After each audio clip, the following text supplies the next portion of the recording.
What is up, guys? Welcome back to the Zach and Pat Show. I'm Zach. I'm Pat.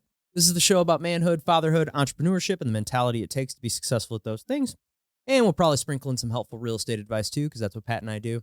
You know, guys, life can be tough. We can go through some things and struggle at times, but this is the show to let you know that you're not alone. So if you're anyone out there going through any of these things, this is the show for you. Shout out to our friends at NeuroGum for keeping us energized and focused. NeuroGum is a chewing gum, as well as they have mints. It has caffeine, L-theanine, vitamins B6 and 12, helps with memory and focus. I like to chew it really all the time. If I'm out driving around showing houses to my clients, making phone calls, I'll chew it before a workout. Really, just anytime I feel like I need a little mental boost, I'll just pop a piece of NeuroGum. Kind of gets me to where I need to be mentally. Also, shout out to our people over at Captain Beard Co. So they make products for beards. So beard oil, balms, butters, all the things that you can think of that can help you maintain a healthy beard. And the great thing about it is they use all natural ingredients. They've also ventured out. They make body wash and candles. All their stuff smells amazing. And so if you want, check them out. And if you use the promo code Zach and Pat, that'll get you 10% off your purchase. Now to introduce our awesome guest today. He's a friend of mine. He's a real estate investor, owner of a roofing company, the great and powerful Angelo Russo. Welcome, sir. Thank you. Excited to be here. Yeah, man. We're really happy to have you. Angelo's a longtime friend of mine. We've done several deals together. He's a great investor here in town. He also owns an awesome roofing company that I definitely want to dive into because I know that's kind of a newer venture for him. But yeah, Angelo, if you could just kind of tell the people listening a little bit about yourself, kind of give us your origin story. Origin story, okay. Started out selling door-to-door satellite once upon a time. Crushed it. Easiest thing in the world for me. Satellite, like direct TV. Yep. Okay. Because I just got to talk to people all day. In the process, you help them out, you get paid. So to me, door-to-door is scary for most people. It's just like cold calling. They're going, I can't do this. It's like, if you hang up the phone, that person's never going to talk to you. Did it for a year. Came home. I was living in Columbia at the time. Came home and Is that where you went to college? No. Oh, So okay. I didn't go to school. Did that for a couple of years, young, made a bunch of money. That was awesome. You're 22, living at home, no bills. Yeah. And you're just printing money, helping people. Right. So that was kind of my first professional job, so to speak. And how old are you? 21, 22, 23. Yeah. And I had a friend that worked through the team member system at State Farm and opened up his own agency. And he reached out and he said, hey, you're working that side of the claim. Why don't you come over here? The opportunity isn't the same initially, but long term you can make more. So I kind of had a come to Jesus moment, like, what do I want to do with my life? My grandpa was a big State Farm agent way back in the day. And I had that kind of legacy type allegiance to it, to the idea we had lake houses and boats. All the kids and grandkids were being spoiled. So I thought, hey, if I just invest a little bit of time now, I can have that same lifestyle too. And I made the jump from roofing to insurance. So that was 2017. Did that until kind of the tail end of 2020, early 21. Well, that's how you and I met originally. Yeah. So initially, your old business partner and I connected, some sort of networking event, and then I got in touch with you. Business chemistry was there. We helped each other a ton during that time, and I learned a lot. That was kind of the developmental years of business, right? When you're young, hungry, grinding, you don't have any opportunities coming to you. You got to go out and get all of them. We kind of attach at the hip, and that was a start of something great for us. Yeah, for sure. So did that. 21, lost my job, which W-2, kind of the benefit of being an employee is like security, right? You get a check every 2 weeks. Right, but it's not guaranteed. No, it is absolutely not. And I found out the hard way. I was telling Pat kind of before this that I did what I'm still convicted to this day was the right thing to do, and corporate State Farm just didn't. So I was in the investor network, wrote a lot of business for a lot of the investors. And at that time, I had a new customer that I onboarded. He had 40 rentals. I wanted the business. So I presented a quote for a rental. And at the time, State Farm had a discount. It said, hey, if you have new utilities, we'll give you a discount. So HVAC, plumbing, electric, all that stuff. And I wrote it with the discount. I said, hey, you got 30 days to get this back to me. And, otherwise they're going to bill you. So 30 days passes by. He doesn't furnish that and calls me flying off the rails, screaming at me like, you're a scam artist. Fuck you. I can't believe this. And I'm not any of those things. So I was like, look, I want to show you in good faith I did the right thing here. I'm going to take ownership of this. And I actually paid the discount. It was like $100 because I wanted the business, Yeah. one, but two, I felt like, as a operator, like that's the right thing to do. Somehow, some way, there was a miscommunication, and I'm going to take ownership of that and make it right. So I did that. Corporate State Farm called him back on the complaint follow-up, and he told him, yep, Angelo took care of it. It's all good. And the next day, they stripped my license. So, going to work the next day, and they're like, you can't operate. At this point, I got like a pit in my stomach. I'm going on. Come to find out, it was that whole situation. And it was tough. I mean, Did you have your own branch? No, so I worked under an agent. And I was pursuing my own, like multiple recognitions for high producing sales, life insurance sales, all that stuff. Like it was in the works very soon, and abrupt halt to that. So that was kind of my moment of reflection. Like, do all the right things, or at least what you believe is the right thing, and there's still that possibility that you're not going to get a check the next 2 weeks. So Kinsey, my long-term girlfriend, and I sat with that for a minute and just kind of, we had a little bit of money, like our bills weren't very high, so we had the opportunity to kind of think like, what's our next step? So for me, always had an interest in real estate. I'm working kind of adjacent to the real estate industry, but I didn't want to like sell houses, the traditional real estate route. So I always knew kind of the investor side of it was built for me. And at that point, you get clear. It's weird. I like the day I left, there was no stress. There was no like anxiety. And here I'm not making any money. Right. And you think, oh shit, I'm going to go broke. None of that was there. You're in the middle of our first 75 hard, which I will say I attribute a lot of you're busy doing all the things. You don't have time to panic. You don't have time. So I felt super clear. Like my shoulders dropped 2 inches. I was relaxed, and I felt like I could make a decision to move forward from a solid foundation. So for me, that was real estate, and that's how I got into it. And you were there, kind of the whole infancy of that business. I don't remember. Yeah, so I didn't make money for 10 months. You're just living off of debt and savings and putting shit on credit cards. And, this was in 2020? Early 21. Okay. 10 months, no check. I was spending that time working on the house that we were living in, rehabbing. But really just trying to like get in shape, figure out what are the next steps. So fast forward, I did my first wholesale deal. Yeah. And that, to me, I think I made $2,500 or $2,800 on it. But now, for the people listening who don't know what wholesaling real estate is, can you give us like a little breakdown of that? Obviously, so we're familiar, you're a deal hunter, bird dog. You go out and find and negotiate a property that someone's motivated to sell, get a good deal on it, and in the midst of that, put it under contract as if you're going to buy it, to find another buyer to take your place. At the time, I didn't have the cash to do it. I knew that. I knew I had to get a screaming deal on it so someone else could step in and close for me.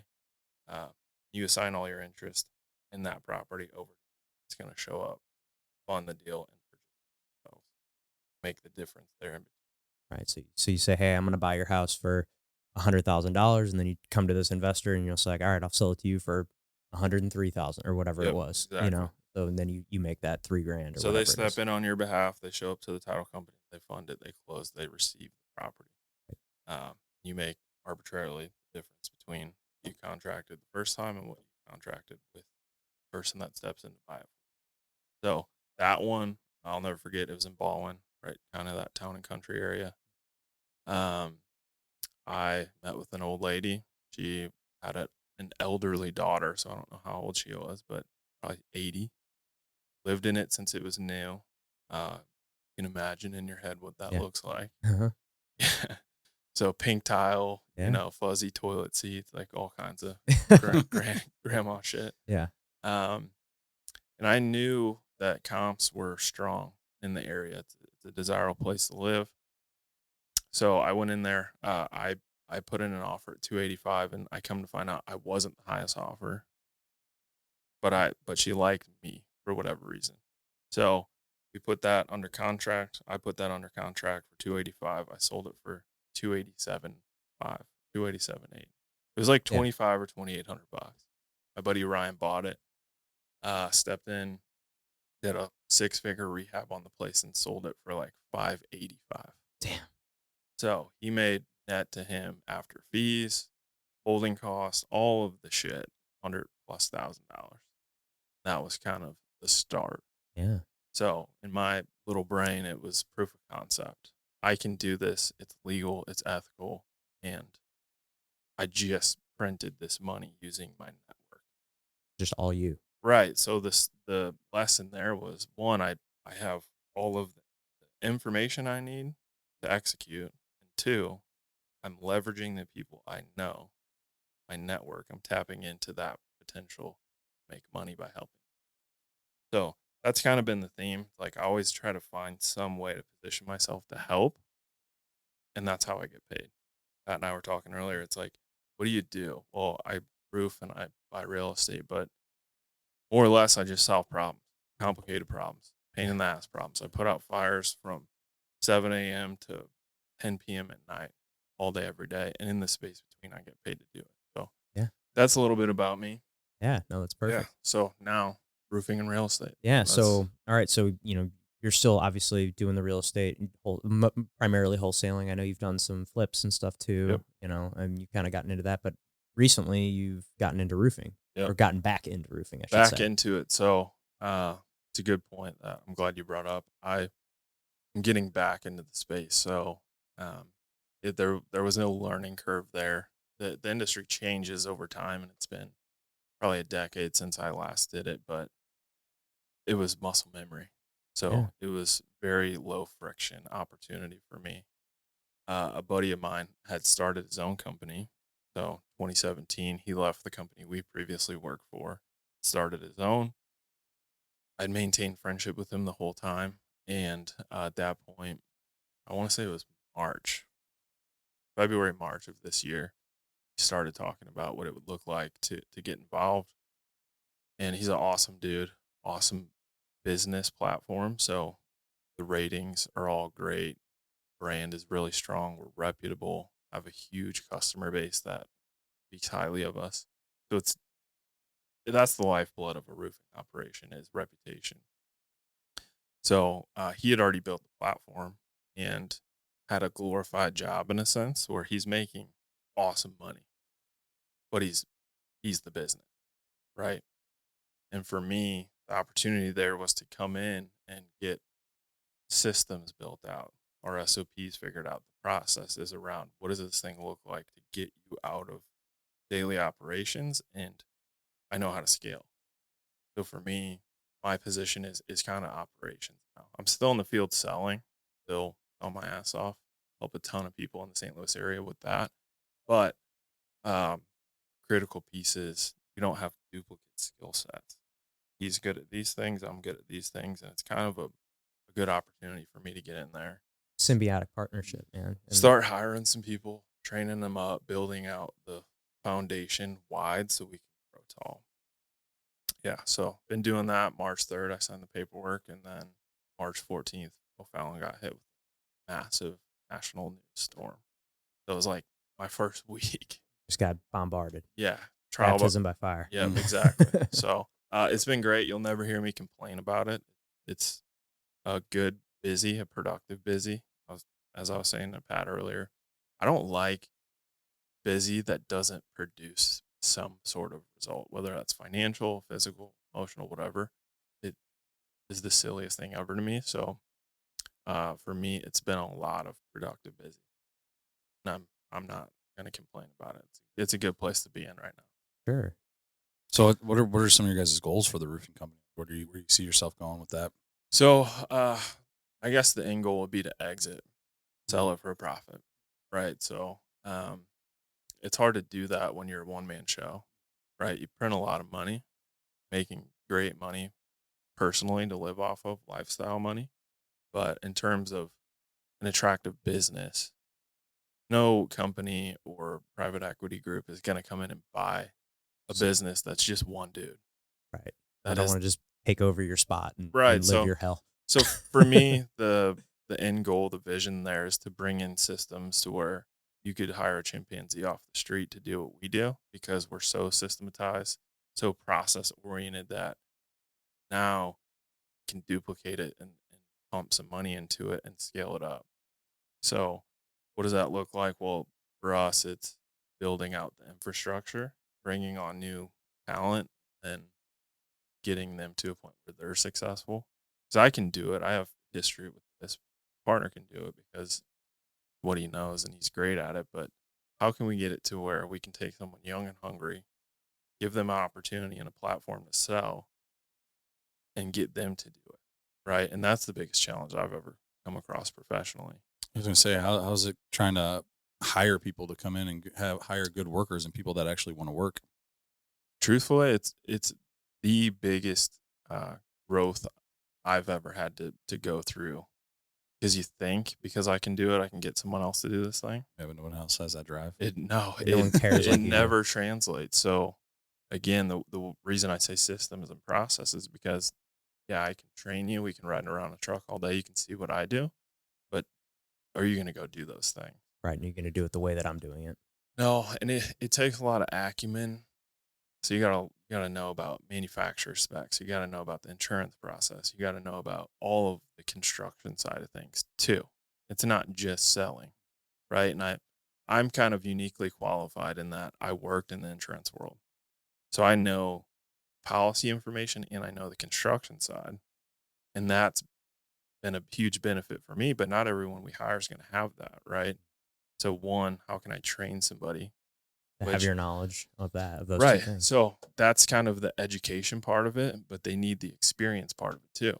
If you fuck up a deal, that feeling, that pit in your stomach is so gross that you never want to do it again. Oh yeah, I just had that recently with someone that Zach had talked to and had that buying over in Illinois. Oh yeah. Did you bomb? Well, no, I got a message from an agent over in Illinois saying, "Hey, can you send this pre-approval over for so and so?" And I was like, I don't know who that is. He goes, "Well, he said he's working with you." I was like, "Oh fuck!" So I'm like, immediately, I was like, "How? Like, did you refer him over to?" He goes, "No, Zach did." And I was like, "Oh fuck!" So I'm going back through every application I've ever taken, going through my phone, looking for names, numbers, all of that stuff. And like, finally, I just text Zach. I go, "Hey, did you refer this person over to me?" He goes, "Yeah." I said, "Fuck, when did you do that?" He goes, "I don't know, like last Thursday or Friday when I met with him." I was like, and this was like Monday. And I was like, "Oh God, I was like, he must not have called me yet." Yeah, I sent him your number, and I guess you just and so I reached back out. I was like, "Yeah," I was like, because I was having a heart attack. Like I was freaking out. I could tell you were texting me like frantically at like 9:30 at night. Yeah, I was like, "Oh, how did I fuck this up?" And like, because that's my thing is like, like as soon as you send me a lead, I'm immediately reaching out to him, like right then and there, like with a text, business 101. Yeah, with a text, you got to do it, otherwise you're gonna forget. With a text or a phone call. Usually with a text, just trying to set up a phone call, and so I'm like freaking out, but then Zach's like, "Yeah, you gave me your information last week." I was like, "Oh, okay." So I text the agent that he's working with over in Illinois. I'm like, "Yeah, hey, I haven't heard from him." So then he came back. He's like, "Oh yeah, he's working with someone else at Guild that helped him buy his other house." I'm like, "Man, you motherfucker gave me a heart attack." Like texting me at 8:30, 9 o'clock at night, asking for a pre-approval letter from somebody that I haven't even heard of. And I was like, "Oh my God." No, I get that. I had the biggest pit that I just completely so fuck something up. the piece for me is education, right? I can tell you what we're doing until you're blue in the face or I'm blue in the face. But you also need the experience facet that you mess up. There's nothing in this industry that can be catastrophic. We can fix anything that's a problem. And we do. It's construction, it happens. People are kind of consumers are immune to we got a roof put on. But if you think about it, we're stripping off the weather protection to the thing that you spent the most money on. Right. Right. There's a lot of liability in that. And it is construction. Stuff does go wrong. But that's part of the reputable piece that fix it. We stand behind it. It might be a process. It might not go smooth, but at the end of it, it will be better than when we started.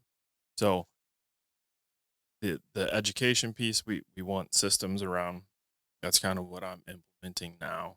How do we take someone totally green, give them the platform to be successful?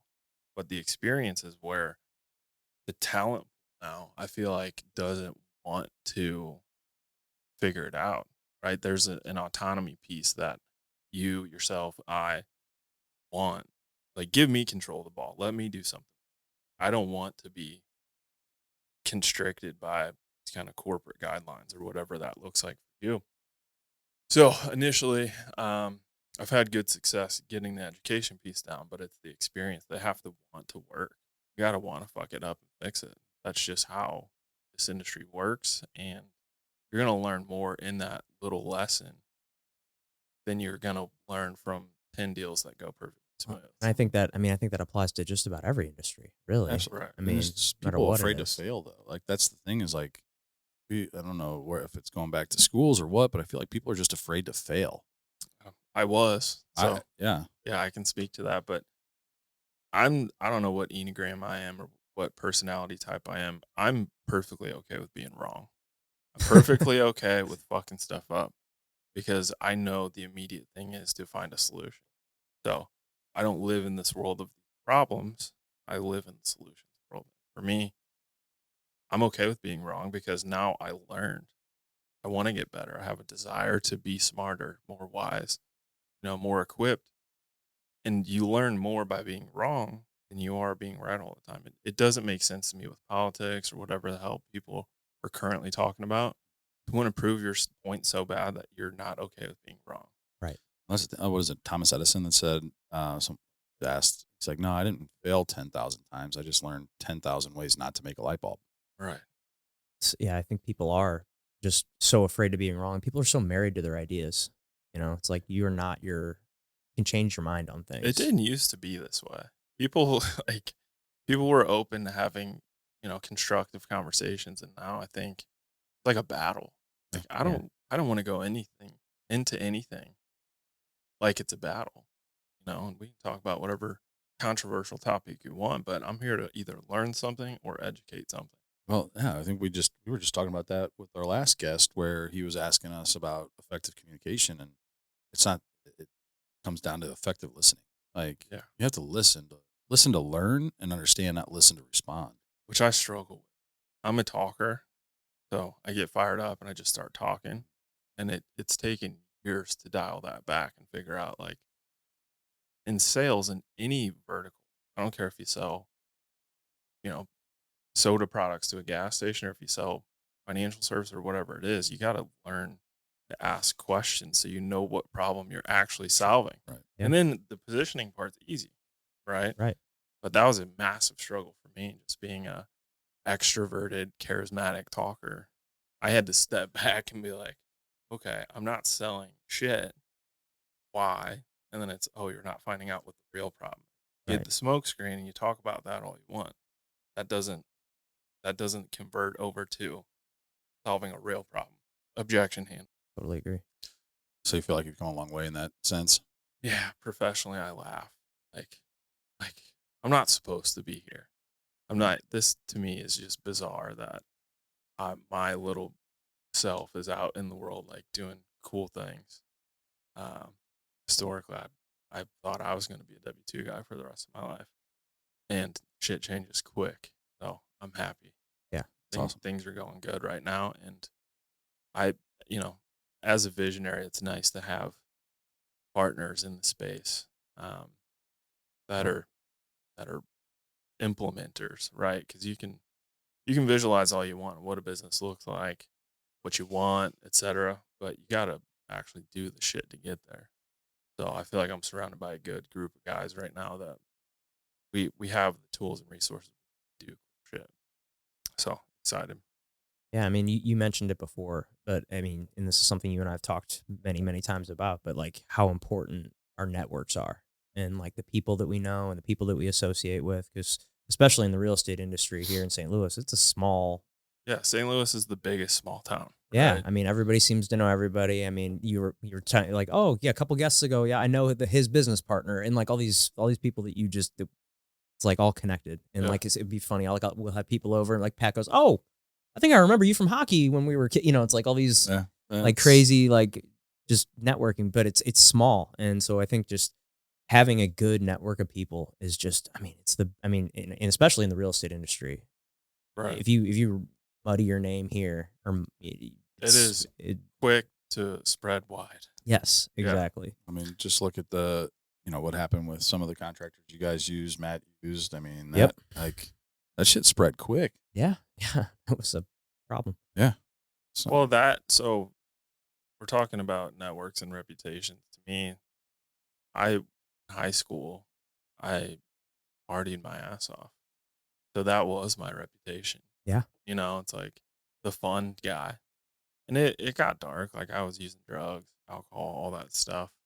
Um, so I feel like professionally when I stepped into the working world, people just associated that dude at the party, Yes. the dude with the drugs, the party guy. Yeah, the dude who's falling down drunk, the dude who's thrown up, or I had to work my ass off to be professionally forward, to be trustworthy. And now I seek it out. If I go to hire a contractor and they were a drug addict or went to jail or whatever, but they're presenting themselves professionally forward now, I know the secret sauce there is that guy has a reputation that he built. He's willing to do whatever the hell he can to protect it because he knows what it's like to have a shitty reputation.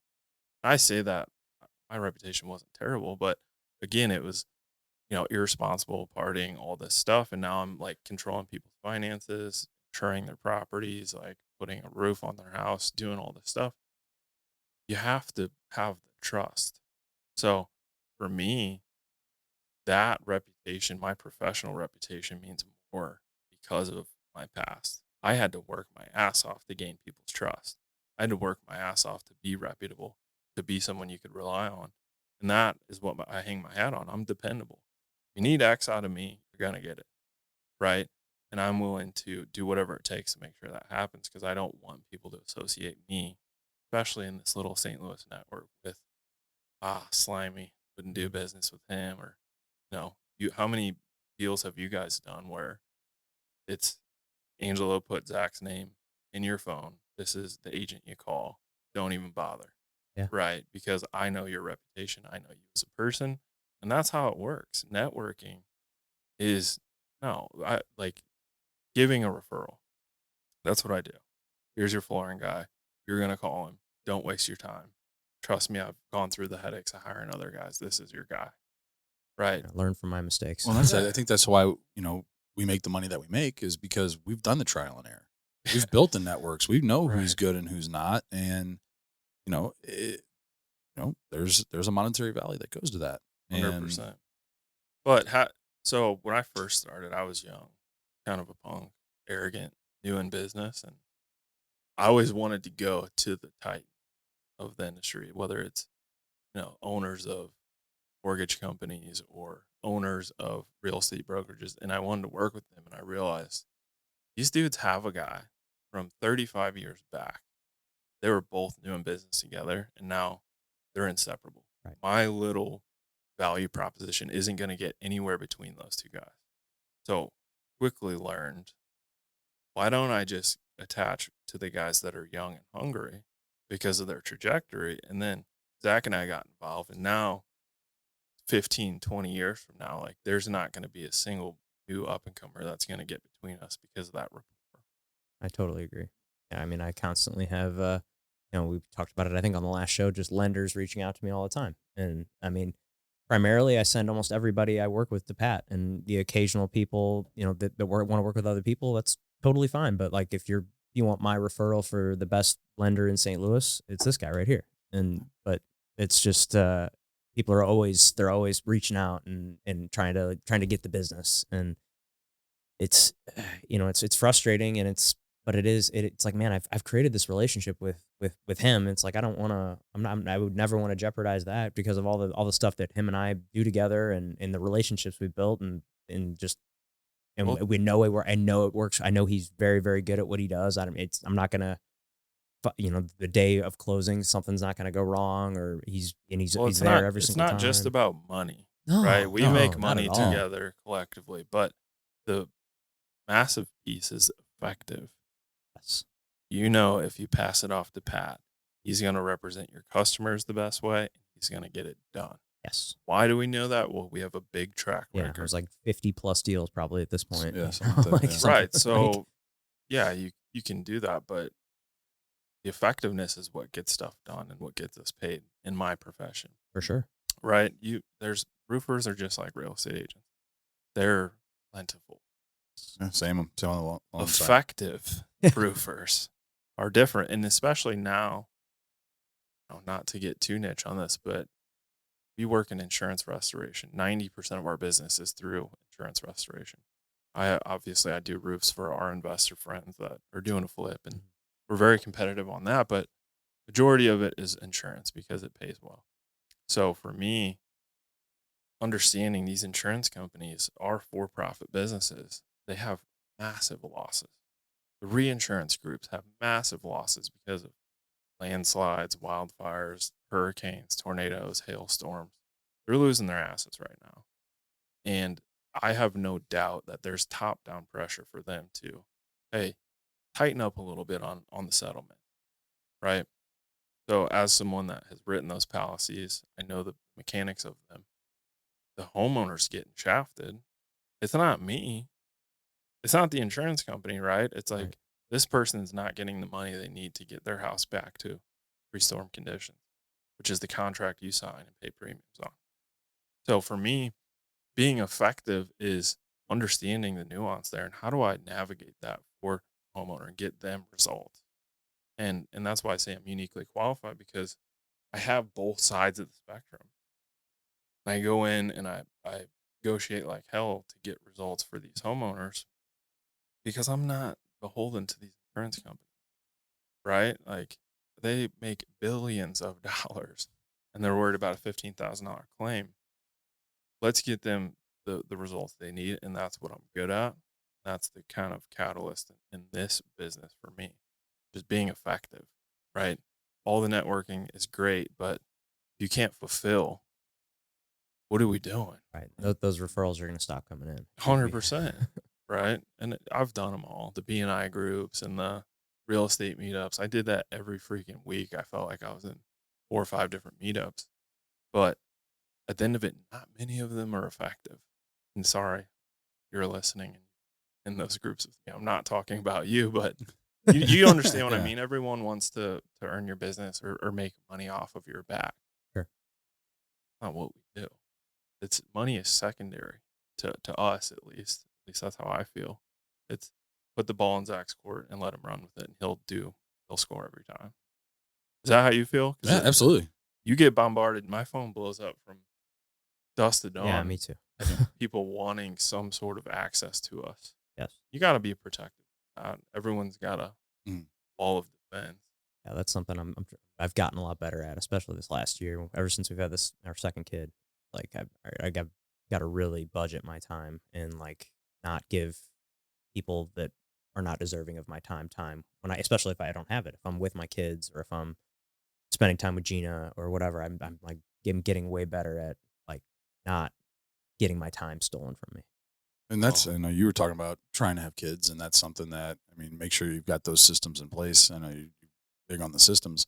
So once you have those kids and start having kids, that 7 a.m. to 10 p.m. is going to get cut. That's the biggest thing that I've learned through my divorce was, and we talked about this before, was, not saying that I didn't put my kids first, but I kind of used it as a crutch to where I could lean on at the time my wife, now ex-wife, to handle certain things with the kids while I could still work and made that the priority. Not saying that I put my work in front of my kids and my wife at the time, and now that it took that divorce to shift that perspective, Right.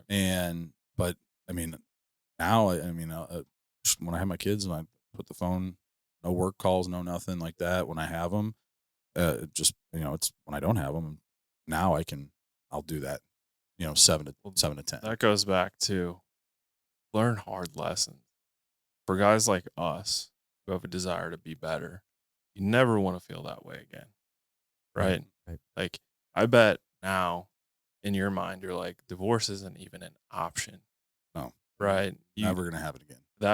That feeling, I never want to feel it again, and I'll do whatever necessary to prevent that from happening.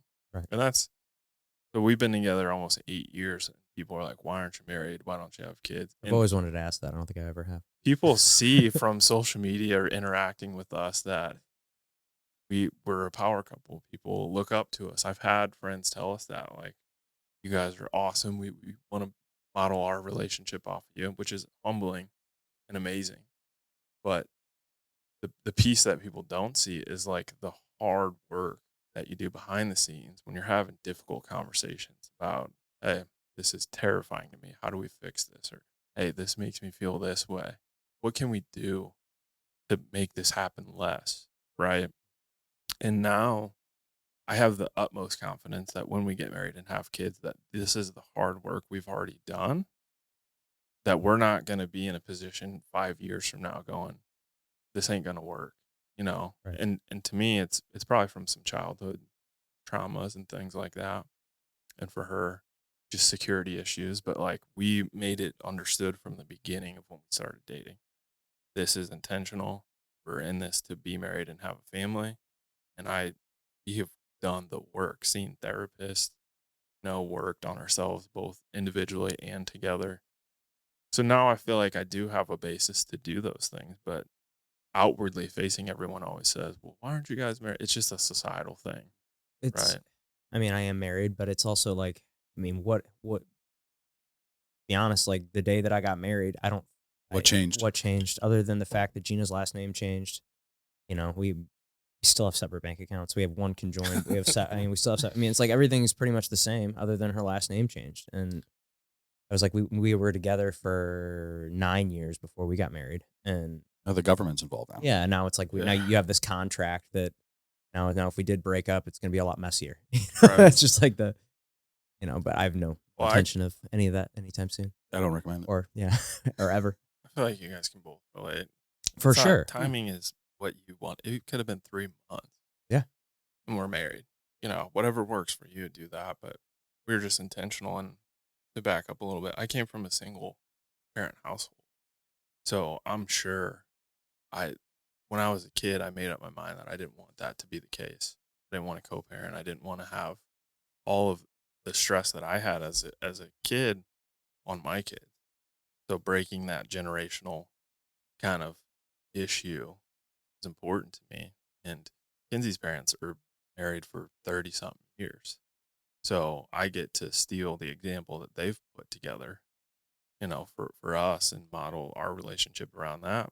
But I wasn't dating chicks high school and beyond for funsies, right? Like, as a man, you still need those emotional connections. And I was able to navigate that, but I always knew, like, I'm going to marry this chick, whoever it is. And then that was 2017. It's now 2024. Yeah.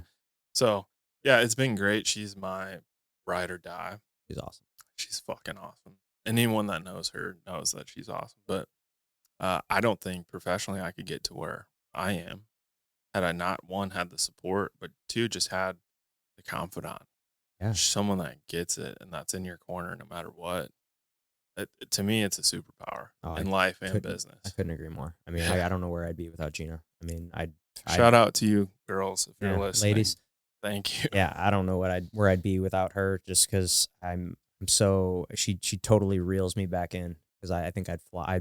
I always make this joke that I'm a balloon and she's like the anchor because otherwise, I mean, I'd be off. I'm very quick to jump and say yes and do things like I'm a go doer. Well, we'll figure it out later kind of thing. And she's like more of the, all right, wait, where are we going? What's the plan? And I'm like, Organization. oh, yeah, and I'm like, I didn't think about that. Okay, and there's so many aspects or in so many instances where that would have things could have gone horribly wrong, but thankfully she. Well, relationally, this translates to every other facet of your life, right? Yes. It's balance, but also organization and effort. So for me, that's the piece I was missing. I always had the effort. It was the balance and organization that I couldn't really get my head around. Maybe that's adult ADHD or personality types, whatever the hell it is. But having her is the yin and yang, the opposing force Totally in the equation. And to me, it's been probably the biggest catalyst for me professionally, having that at home. And I'll say from being the opposite of that, being single with no relationship, but having a strong relationship with my ex-wife. I mean, even though we're not married, we're still. I mean, she's in a relationship. I support her goals, she supports mine, and we have a better relationship now than we did when we were married. People that have listened know this, and but yeah, I mean, it's tough. Trying to balance everything as a single dad and one man show. Yeah, one man show and making sure you don't, be the balloon that flies off. Those kids are my anchors now and it gets tough. You're handling a hell of a lot more than what you had to do before. I mean, it's just like anything. If you have a solid partner in anything, whether it's business or in your personal life, it's going to make your life easier. You have, you talked about the partner that you have now for your roofing. It's a similar concept. Ham and egg. Yeah. Similar concept within who it is that you're dating. I forget. Was it Adam that came on and was talking about Marburger, who was talking about having a solid partner? Was that him that was mentioning that? So. Yeah. It's also been the biggest detriment in other ventures. And you get involved with shitty partners. Right.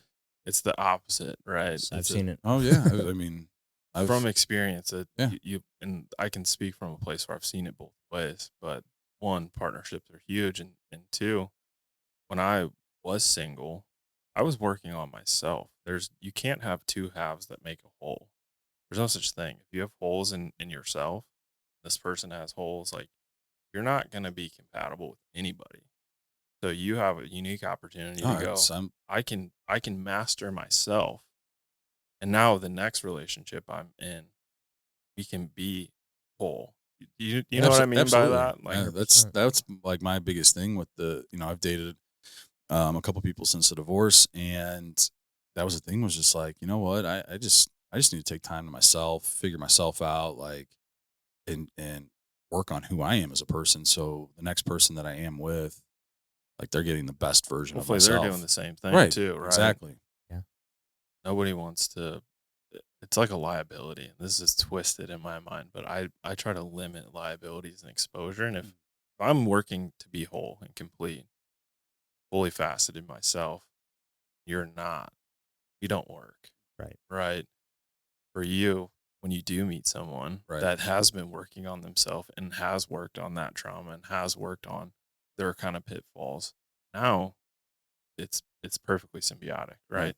Like, if you can't love yourself, how are you supposed to love someone else? Or give them an example of how to love you, right? Yeah. And look, that's good. I've worked through it. I have a shrink / therapist that's like, for me, divine intervention. She was the right one. I got her the first time, but she's very business focused. She's a professional speaker. She consults with high level execs, and she understands that world. So she understands the emotional side, but also, like, she can relate to some of the stress that we deal with as self-employed people. And some of the work I had to do with her was like just the ugliest, nastiest shit that I've ever had to deal with. But on the other side of it was a blank slate.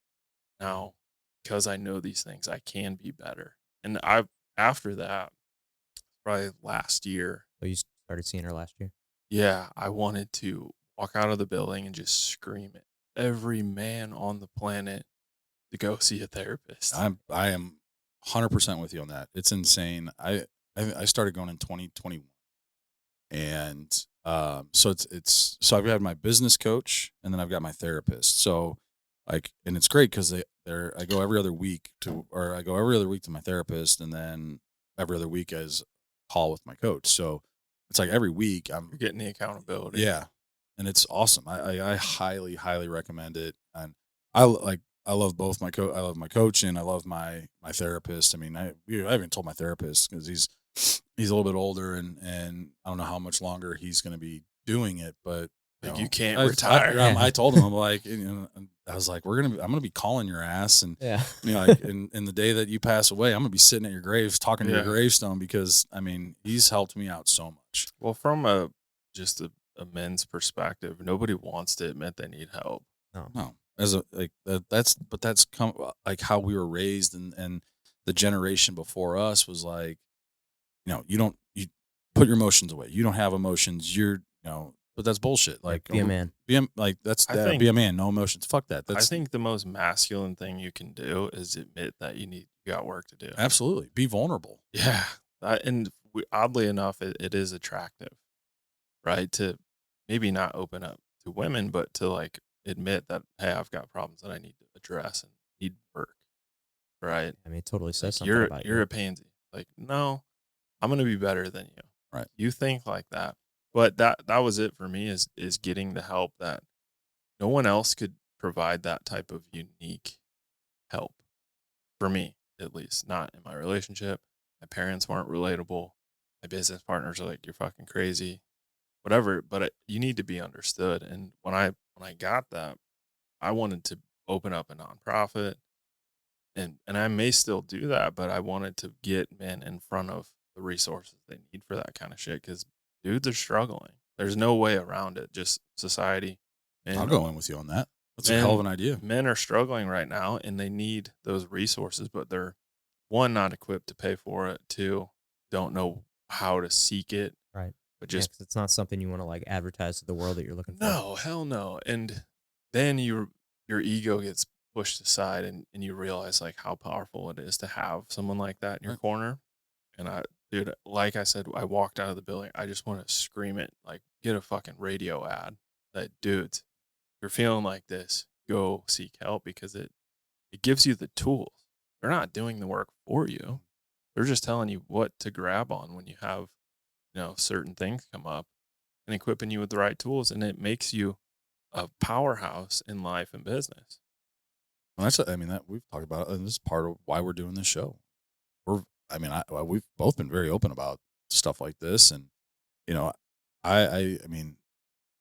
just think that it's one of those things where it's a stigma that's been put out there that you're not, as a man, you're not supposed to have feelings and emotions, and that's bullshit. It's so bizarre to me. And I think the earlier you can get started in, the better. Like kids out of college, like seriously, like you're coming out of a time in your life where, like you said, party. Like I was in college.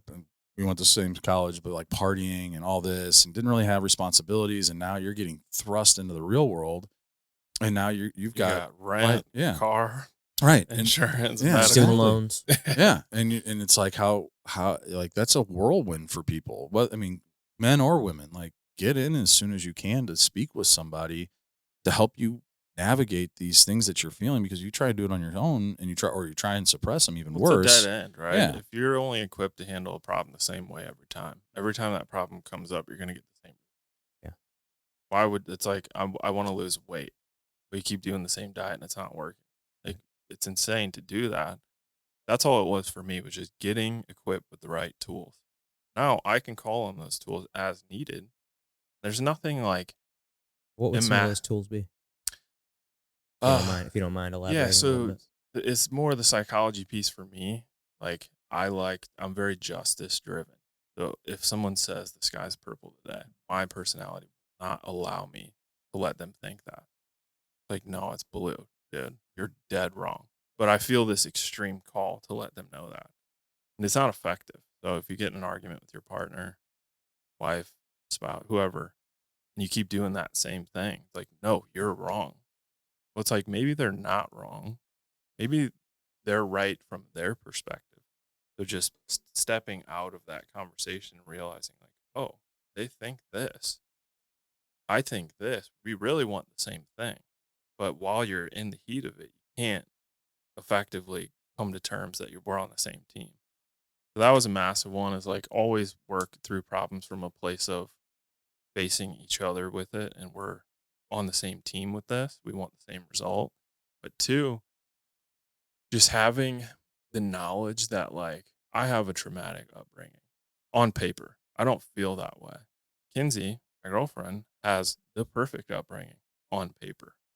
That uniquely handicapped both of us. So for her, both parents are married, have been, they love each other. She was in a good financial situation growing up, had all the opportunities she wanted. So how does she have trauma? Right? We're single parent. My mom was a stripper and a junkie. My dad was a drug user and drug dealer, went to prison.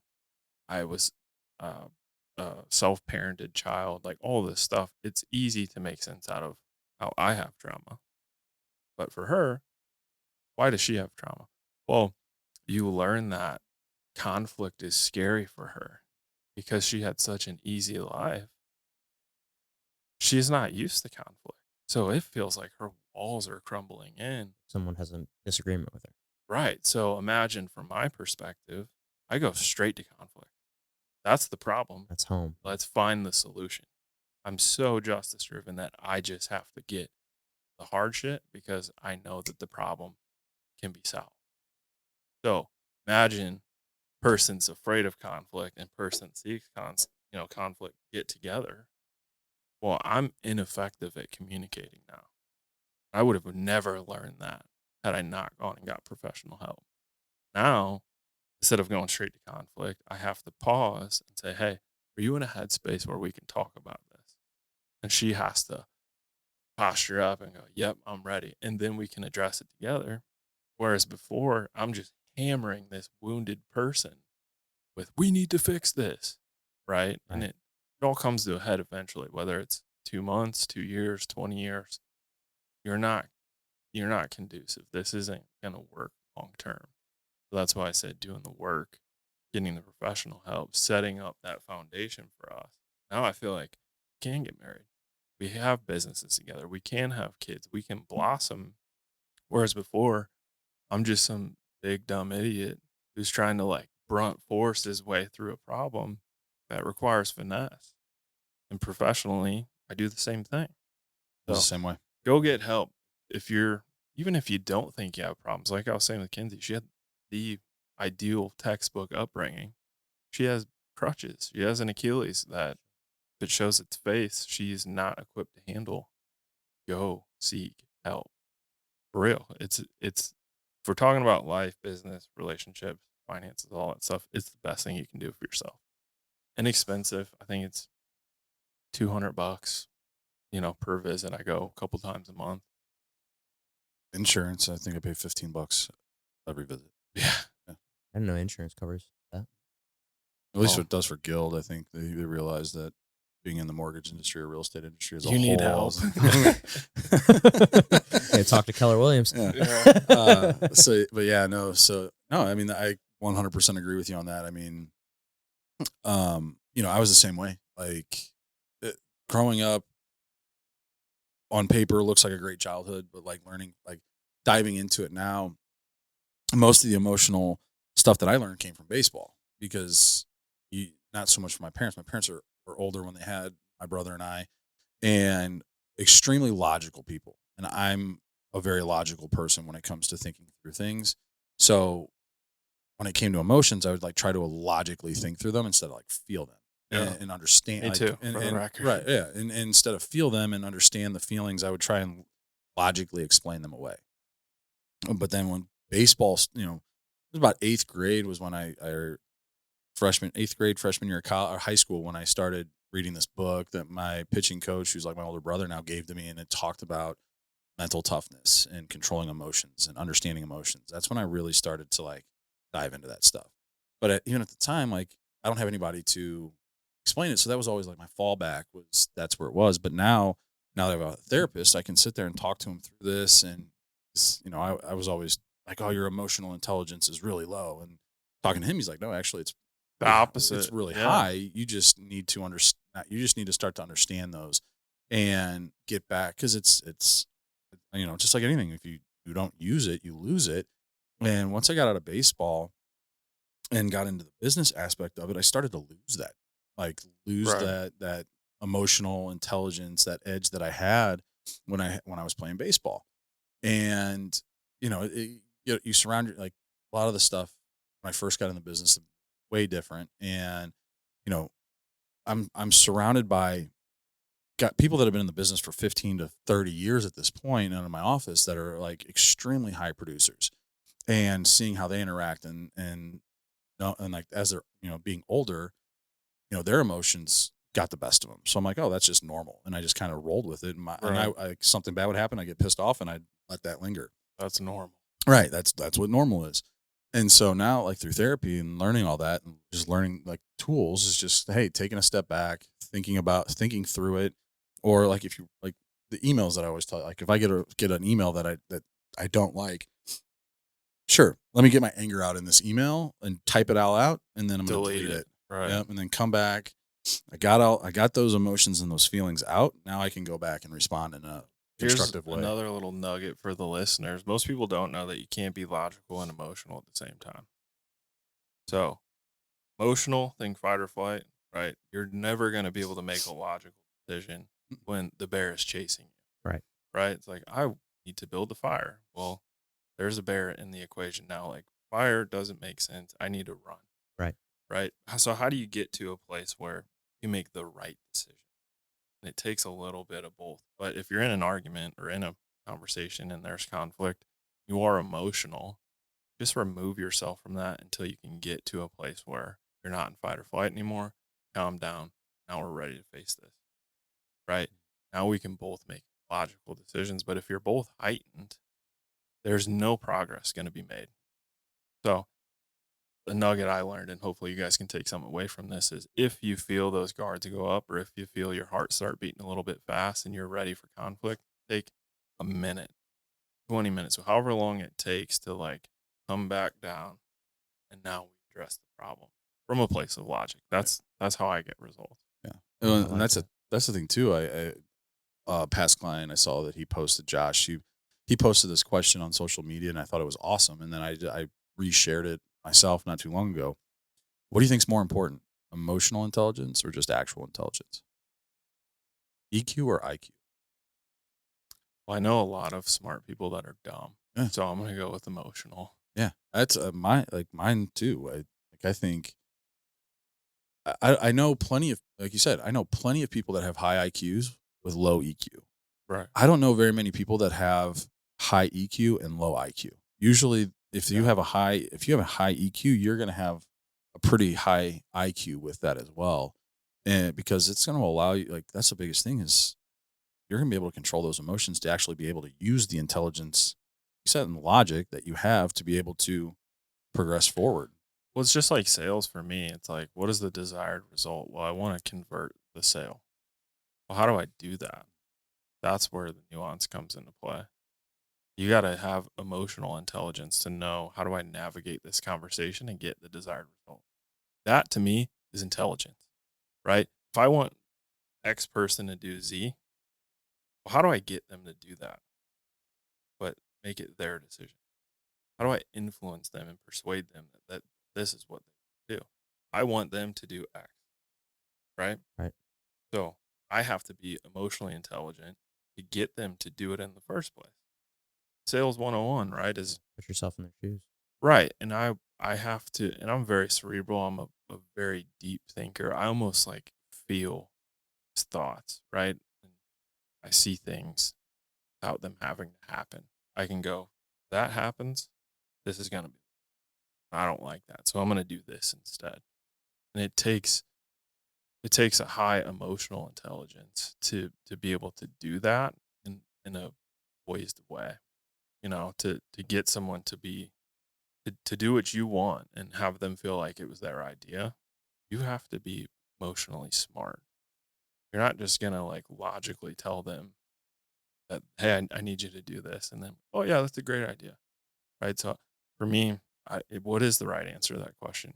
I don't think there is, but yeah. I mean, in my opinion, I definitely think emotional intelligence is important. I think low EQ leads to loneliness because you're going to That makes exile sense. yourself from a lot of people because you just don't know how to interact with them. You can be the smartest person in the world, but if you suck at communicating or navigating conversations, or who's going to want to be around you? So, I mean, to me, that's what I would say. Yeah, and I mean, what's worse than being lonely? I mean, that's one of the Smart worst things. and lonely. I mean, that's one of the worst things. I mean, look at people in prison. The worst thing that they can do to you there, you're locked up with murderers and rapists, and the worst thing they can do is put you by yourself in a room. Yeah. For an extended period. Face your demons. It's time. Yeah. So I mean, that's not much worse than being lonely. No, to me specifically, it's navigating conflict in a way that's mutually beneficial. That's the emotional intelligence, because I thought, because I'm so cerebral and I feel these things so deeply, that means I'm emotionally intelligent. The hard truth in that was I'm not. I'm trying to ram this conflict down Kenzie's throat, and she's throwing up the balls. Why aren't we getting anywhere? You know what I mean? Yeah. But again, what I said in the beginning of this is I'm okay with being wrong because it means I can implement a fix.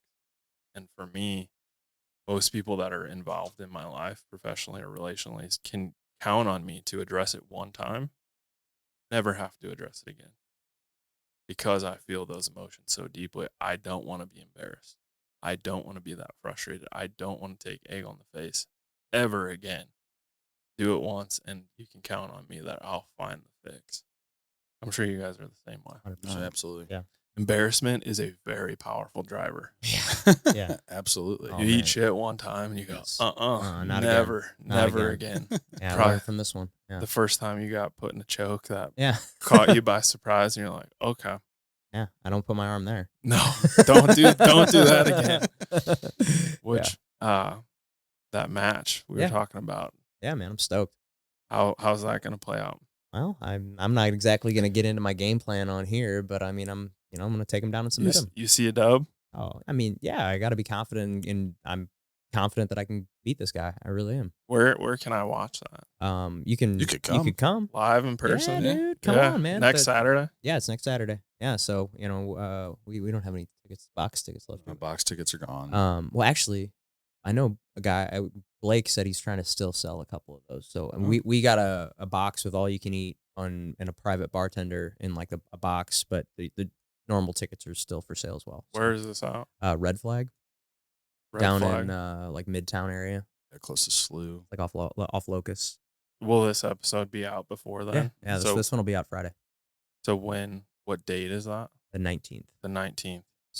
And what's your training look like up to the actual match? Yeah, so I'm training 4 to 5 days a week right now.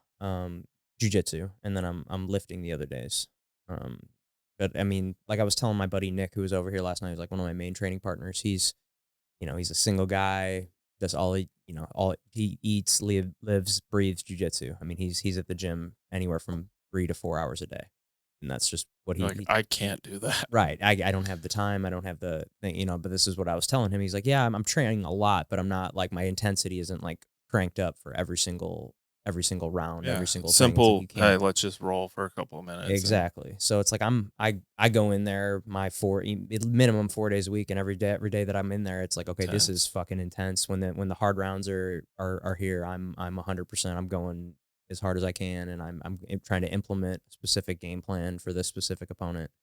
And yeah, it's been great, man. I've definitely seen myself level up over the last couple weeks because I'm working on some new stuff that I'm hopefully going to be able to showcase. UFC is like the only sport I pay attention to anymore. I used to be a huge hockey, baseball, football guy, and like now I don't even know who the main quarterbacks are. Collegiate, I don't either. NFL, man. It's like it's almost embarrassing. I do fantasy football, and I was with some of my buddies this past weekend, and they're talking about it. I'm like, I do not know anything. I'm just here to have fun, guys. Like I just set the lineup, and I feel like it keeps me in the group chat.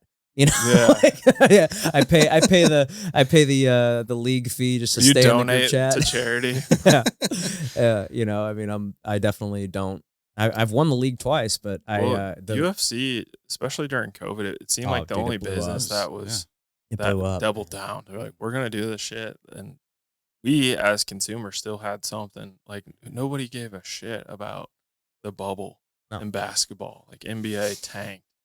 Yep. Baseball was just brutal. Like all of these things kind of fizzled out, or there was at least a moment there where they weren't high traffic, and Dana just went full bore. Yeah, I said, "Fuck you guys." Abu We're going to Dhabi. an island, baby. Let's Yeah. go. Yeah. Let's buy an island. Or and what? What's the place in Vegas? The Apex? The Apex. Yeah. Yeah, they had empty Apex, just Yeah. dudes scrapping it Heavyweight title fights with no one in the crowd. There was a Dustin Poirier fought in the Apex, and it was I actually empty. watched that fight last night. It was literally me and Nick were sitting here, and I just throw shit on YouTube, and it was the Dan Hooker and Poirier fight.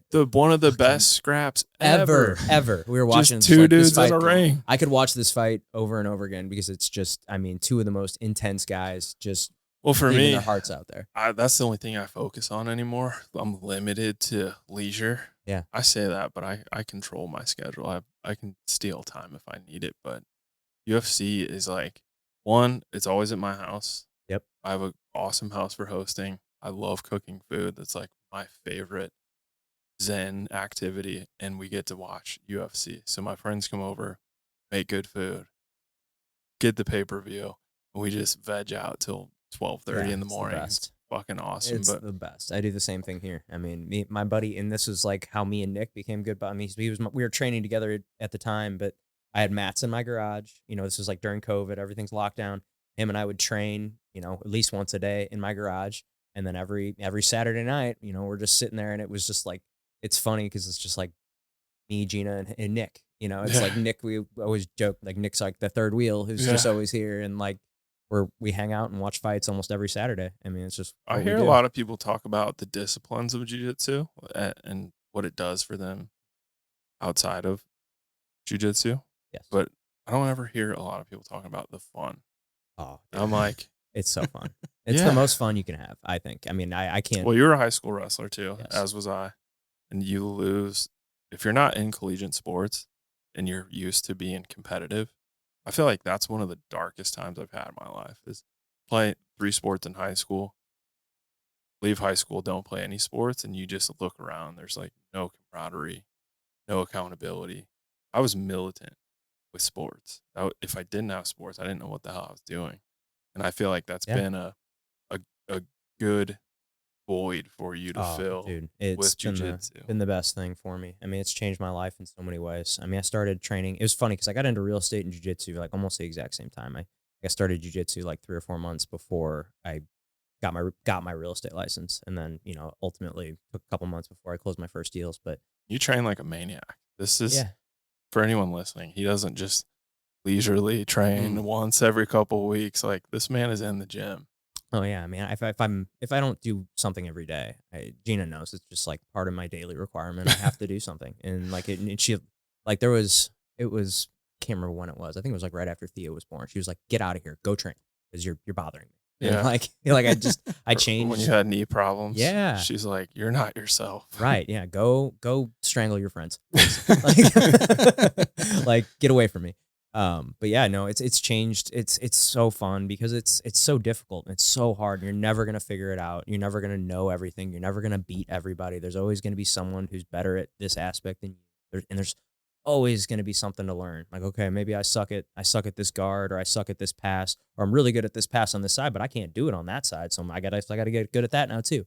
Well, I don't know anyone that does it, whether they're an athlete or just like a normie that is doing it for fun. I don't know anyone that leaves jiu-jitsu and's like, that sucked. Yeah. Or, well, maybe they do, but they go, that sucked, but it was awesome. Yes. Everyone speaks so highly of it because of what you're saying. Well, it's just something every day that you can just Like challenge. it's hard not to get addicted from what I understand. I haven't gone for that sole reason because I know I'm that type where if I go balls deep, whether it's bourbon, competitive barbecue, golf, hunting, fishing, like I have no chill.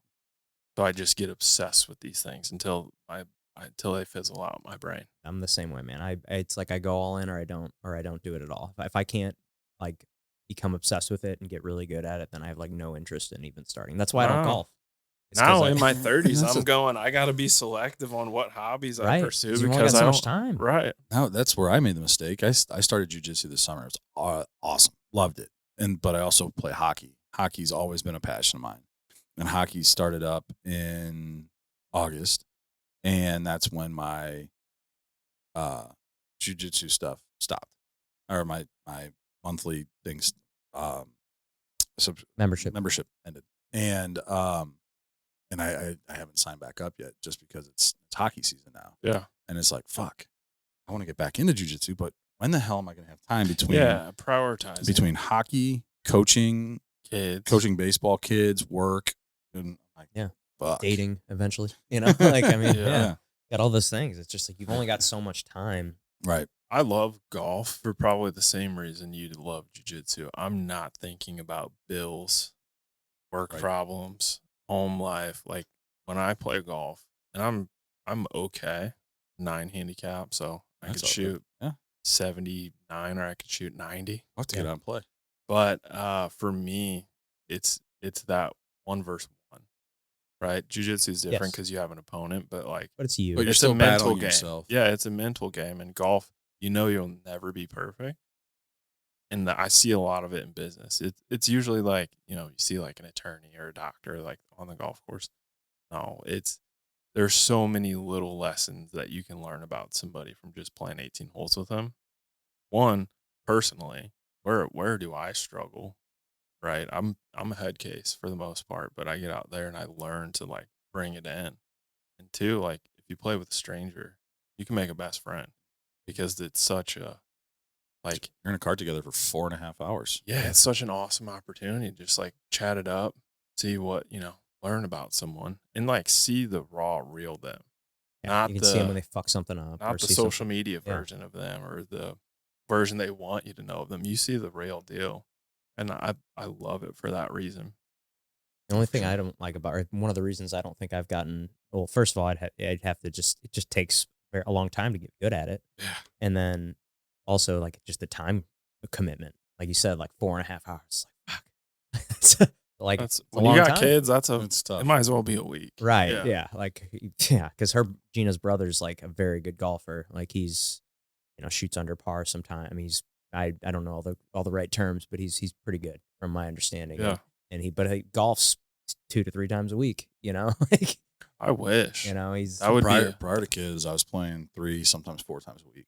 I got buddies in leagues, yeah. Yeah. It's I was obsessed with golf. And which is, being a baseball player, that's sure.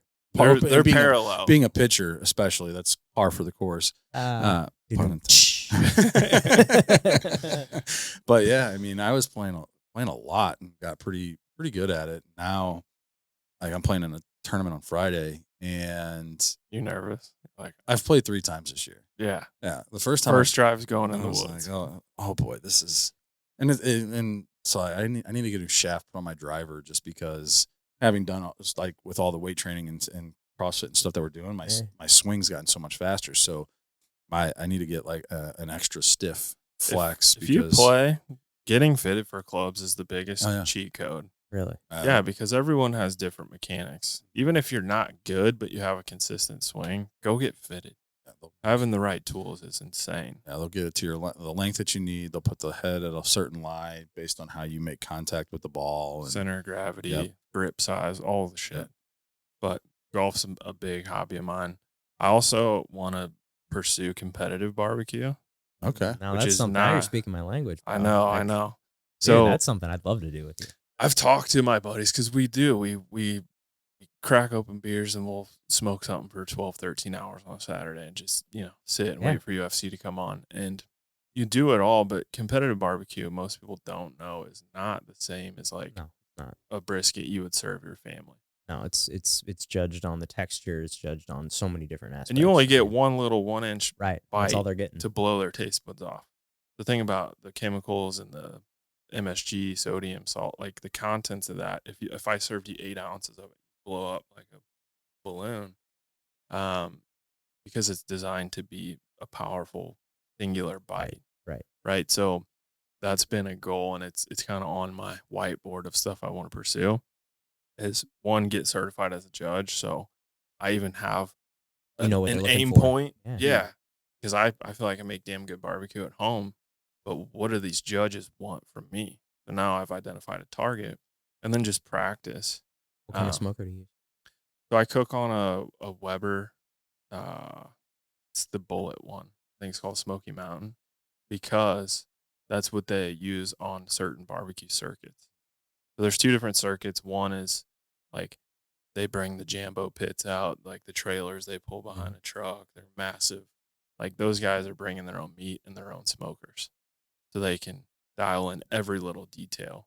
They're bringing Wagyu briskets, heritage pork, pasture raised chicken, all this shit to be the best bite, right? Snake River Farms.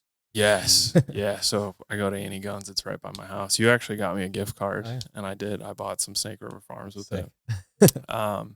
But there's another circuit that's more entry level, and they provide the pit. They provide the meat as a control. Oh, so everybody's got the same. One, it's not cost prohibitive. So like if you want to go, it's kind of the 8-state region around Missouri. Go down there, get a $200 hotel. Super cheap. They provide the meat. I think it's like Where's it at? 600. There's a few around Missouri. So it's kind of a local circuit. But $200 for a hotel, stay in a piece of shit Days Inn or Holiday Inn Express. Drive down there. They provide the meat and the smoker. So you really only have to cart all that shit down there. Yeah, you only have so many variables that you have control over, and that's been very, very high on mine. Yeah, well, it's like, because you could see how the people who are super experienced have like all the nicest shit. They've been doing this for years, and they know where to get all the good meat. See how they'd have an advantage style. I'm just a junkie for knowledge. So to me, it's like I want to learn. Do you brine it? Do you inject it? How long do you let the rub sit on it? What temp are you cooking at? What are you using? Like all this shit, because it interests me. Yeah. It's not so much the final product, it's the process. Same thing with like, why am I into bourbon?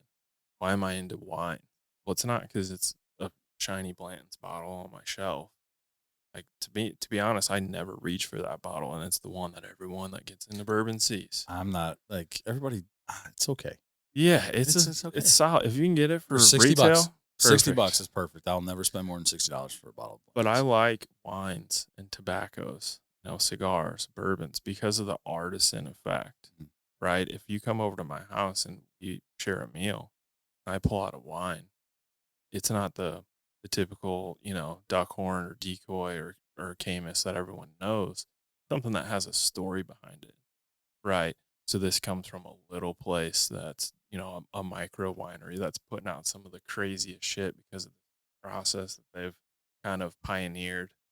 To me, that's exciting. Cool. Same thing with tobacco. Same thing with bourbon. Like I like little elements, knowledge, the pieces. Like bourbon's made out of Kentucky. It has to be 51% corn, but that's all great. Tell me something new. Yeah, tell me something exciting. Unique about this bourbon. Yeah, I like that artisan effect. Golf, all my hobbies, I feel like selfishly have some element of knowledge, wisdom behind it, and that's what I find myself going towards. What's your go-to bourbon? I'm an Old Forester fanboy. Are you? Yeah, Old Forester. So like that little bit of a banana taste at the end of it. So I drink the bottled and bond mostly. I call that like my daily driver. Okay. It's got colorings in it. It's got additives. It's not like the sexiest for the purists out there, but if you're new into bourbon, experienced into bourbon, it's $50. You can find it on pretty much any shelf. We went to Louisville and saw the Old Forester distillery. I liked it previous to that, but they make a bottled and bond. It's 100 proof. It's not blow your hat off. It tastes amazing, and you can get it for $50 on any shelf. It's like Heaven Hill. Heaven Hill, which they did for a while was a tough bottle to get, but I mean, I've been seeing them at Deerbergs all over the place, and they're bottled in bond. Yep. And that's a really good one. It's like $50-$60. Yeah, Missouri's a tough state to be a bourbon enthusiast because we're like, out of 50 states, I think we're like 47th to get distribution. Mm-hmm. So we travel. If I ever drive to Florida, I'm stopping in Kentucky and Tennessee to see if I can't find something exotic. But that's my daily. I've had a 2017 Thomas Handy, which is a Buffalo Trace product. People know the antique collection, and that was like my grail experience with whiskey. I'm always going to be in pursuit of that, and I don't think I'll ever beat it because it was that good. Yeah, and for me, having a culinary interest, having a taste for food, liking food and flavors, I feel like plays well with bourbon, cigars, wine. Not just from the like a pairing to experience. it. But you can taste the shit. When we went to California for the first time, they're telling me it smells like tennis balls and shit. I'm what? But you learn and develop because you know what shit tastes like as someone that makes good food. You can grab onto it a little better. So I love that stuff. Golf, bourbon, fishing, hunting. I would love to get in shape to go out west. And dude, talk about like grail. That's one of my best friends films content for whitetail properties. They've got 2 YouTube series that one's a migratory birds and one's a big game. And he's New Mexico hunting elk and doing all this like crazy stuff. And I'm like, dude, that looks amazing, but you have to be in shape. Oh yeah. Like there was a friend of mine, Jake Arvold. He just killed a giant bull elk, and just like he was telling the story, or actually I want to get him on here. He's got a podcast too, but he just killed this giant bull, and I know he had to like walk it miles. Multiple trips. Yeah. I think he made one trip out and then like hung the rest of it and went back and got the rest of it the next day. The next day. Yeah, gnarly. His wife. Yeah, you gotta be. Climbing the mountains with 100-pound backpack on. Last week there's this place called Adventure Unknown in Fenton, and the owner of it is a big hunter, and he was telling they've got their clubhouse, they've got animals and everything that they've killed and all that. And he has one, I forget what it was. It was a ram, some sort of ram from Alaska, but he had to hike. It was like a 3-day hike. That's one of the hardest hunts domestically that you can do. So they shot it at a distance, and he's like, that's the thing, is like, you don't know if you killed this. So we had to hike up this mountain to see if we even got there. We got there and we're like, oh, thank God, I did kill this thing.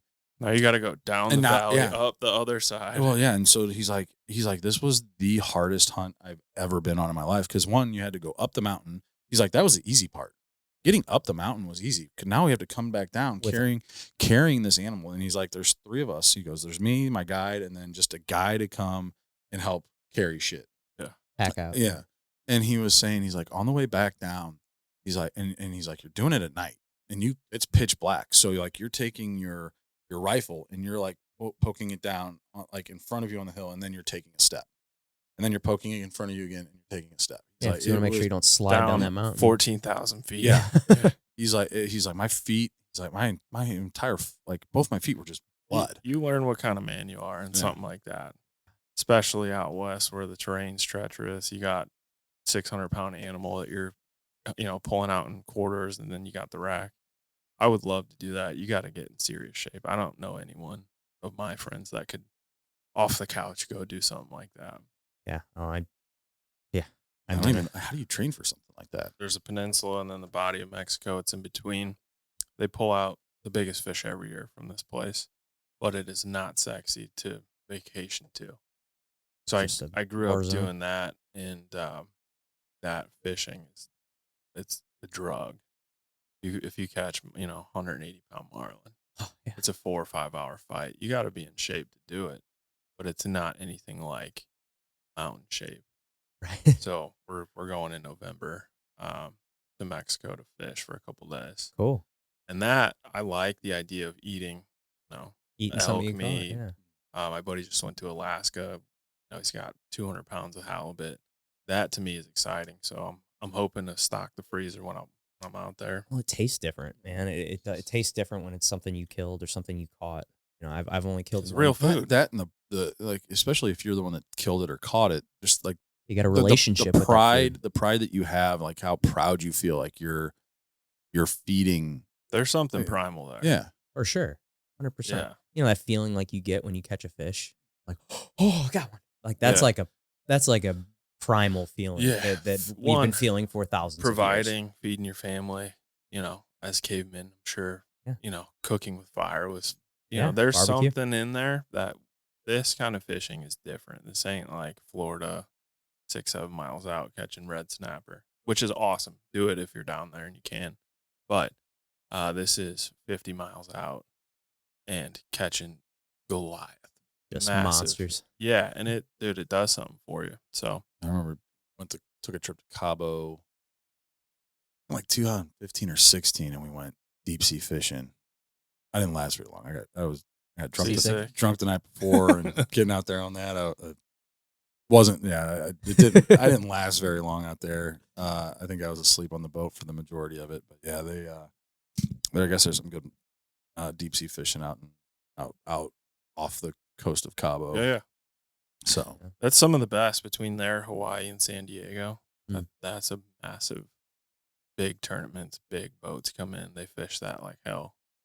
But dude, let's share some drinks soon. Yeah, absolutely. Play some golf, cook some barbecue. Let's do it. Let's do it. Get a UFC thing going on. Yeah, that'd be awesome. Let's do it. What's the next big fight coming up? Dude, this fight's this past weekend. That was Perea, man. That dude is so Khalil. What a warrior. That dude's stock went up, in my opinion. Oh, Dude, yeah. I really liked Khalil going into it. Just I've listened to him. I think he's been on Rogan like 3 times, and every single time I just like, man, I like this guy more and more. He just got a cool story. He was warrior. Dude. Was a 300-pound dude, just got into was going through depression, drug addiction, and then was in a band, like a metal, like hardcore, like screamo band, and like touring the country. And then, he's like the nicest guy ever. If you listen to him, yeah, he's like so soft spoken and like sweet sounding and like emotional. And but yeah, and then he kind of got into MMA. I want to say when he was like in his early 20s, and here he is now. And then he went to Thailand for a few years and like became super involved with the Thai and their culture and like. Just awesome dude, but man, that was hell of a fight. I mean, Pereira, Pajeda. Yeah, R's or H's in Portuguese. Yeah, Pajeda. That dude is a freak specimen. I saw a thing recently that was like comparing him to Khabib as far as like his wins and like what he's done. And dude, he's 8 fights or something. Yes. Well, that's because he was a big time kickboxer. Yeah, he's 100. Because that's where him and dominance, right? Izzy, yeah, winning by conviction are two different things. Yeah, I mean, I think he's only one fight gone to decision. I think that was the one with Jan Blachowicz. I'm pretty sure that was his only fight that went to decision. Well, and he's not the same fighter. That guy's a spectacle, and to watch Roundtree hold his own for as long as he did. That stare down at the beginning, I was like, fuck. I know. I'm not built for that. No, dude. And Khalil knocked him down at one point, and like you're like, oh my god, what is the next big fight though? Next pay per view. We got. That'd be 308, right? Yeah, so that's. I did the math one time on how much money it costs to be a UFC fan, and if you're doing the math at home, it's like $1,200 to $1,500 a year. Yeah, I tried. Who's our next one? Max. Ilya Topuria and Max is Holloway. my favorite fighter. I went to Kansas City last year and watched him fight. Dude, got Whitaker and Chimaev. Yep. And Khamzat coming back. Hopefully he actually makes it to the cage this time. There always seems to be some reason that he doesn't. Health, yeah. Yeah, he's always got some sort of health issue. He always gets sick. Oh, the dude that's blinded when I Magnomedov. Yeah. What is it? Sharapov and Megamadov. Yeah. But yeah, no, that'll be a good one. I'm so pumped to see, Max against Ilya and Max get that belt back. October 26th. Max is like... Oh, that's an early one. That's at 1 p.m. Oh, where's it? Say where it's at? No. It's got to be somewhere else. Dude, so I'll say this. I saw Max last year when he fought in Kansas City. Watching it at home is almost better. I swear, dude, if you're not on the floor level seats and looking up into the octagon, yeah, watching it at home is a better experience. I can see that. I've only been to one UFC event, and it was the one here, which was awesome. It was amazing. We had really good seats, and but in like being in the building, there's something to that. But I got hammered that day. Yeah, I remember you telling me that. Absolutely, I don't even remember who fought. Dude, it was awesome. It was amazing. Like we had like perfect. I thought our seats were perfect because we were like cage level on the lower bowl, so we were like looking straight at it. And that was the problem. So I was looking down, and the top of the octagon was at their head. So strikes, I couldn't see anything. I felt like I was watching the Jumbotron more than I was the actual fight. Yeah, and there's a piece to it where I like hearing the commentators. I like hearing what they're saying. And they're gonna spit something off that you didn't know. Like that's the one piece of it going to it live that I didn't enjoy as much, is because like I like listening to the commentators. I like hearing what they're saying and informing me about a fighter that I didn't know, or they'll say something that I didn't notice, like, ooh, he's limping on his left leg. I think that kick hurt him, or whatever it is. And but there is something to the being there and the energy of the building. That's like, amazing. fucking Especially like what they did at the Sphere. yeah. La Noche. Yeah, the mechanics of trying to pull that off is insane. Applaud the UFC for doing that, but they've also mastered the viewer experience at home. Mm-hmm. Dude, the camera angles, and you're seeing everything in detail. And like, I've been to 2 fights now. I can't say that it's better. It's a hell of a lot more expensive going in person, but I'll tell you what, this one that Zach's in is pretty fucking cool. The red flag place. I'll be there. I'm going. It's like like an underground fight club. Because I'll show you a little video. Yeah, it's pretty sweet. But yeah, the 309 fight card, 2 main events, John Jones and Stipe. That is, and then Charles Oliveira and Michael Chandler. And Bo Nickel. And Paul Craig. Dude. Yeah. That's like wrestler extraordinaire to like arguably one of the best. I mean, he's one of the best jiu-jitsu guys in MMA for sure. So that'll be a really, really cool grab. I'm gonna say something controversial. John Jones is the best fighter of all time. I don't think that's controversial. I mean, it's bizarre to me that people do. No, I mean, he definitely is. This you man's put reign. That man in the room, in a room with any other person in the world. I don't care who it is. John, and you say, all right, one of you has to come out alive. I'm putting my money on John Jones every single time. The baddest man in the martial arts, fight IQ, win streak. Just, I mean, yeah, for me, and we've been watching him since we were kids. Right.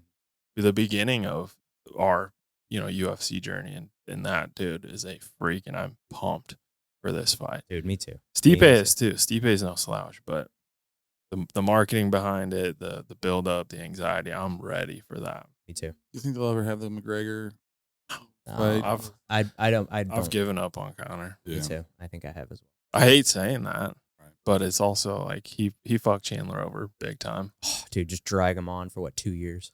Yeah, go sail off into the sunset, dude. Yeah. There's too many people that are drive your hungry. Ferrari yacht and which I'm not dogging. I'd be probably doing the same thing. But don't tell us you're coming back to fight. Let's be real. Right. Yeah, it's hard to be hungry, or hard to be that kind of fighter when you're sleeping in silk sheets, or whatever the Bernard Hopkins saying is. It's like it's hard to be a savage when you're sleeping in silk sheets, or whatever it is. Yeah. Right. So but, yeah. Oh, we always like to end it with one last question. We call it the tombstone game. Here lies Anthony. What's it say on your tomb? Or Angelo. Here lies Angelo. What's it say on your tombstone? I think about this because I know you guys do this, and I'm always conflicted. I want what I want it to say and what it says, maybe 2 different things. But what do you want it to say? I want it to say someone that you could depend on. To me, that that's my identity, at least in my own head. I want to be dependable, and if I could do that, I feel like I'd have a successful life. That's awesome, man. Love it. Yeah, sweet, man. Well, we appreciate you coming on. Yeah, thank you. Appreciate you having me. Appreciate you. Thank you. This was awesome. All right, guys. Appreciate you guys tuning into the episode. If you could hit that like button. If you haven't subscribed already, hit that subscribe button for us. We'd really appreciate that. And we will see you next time.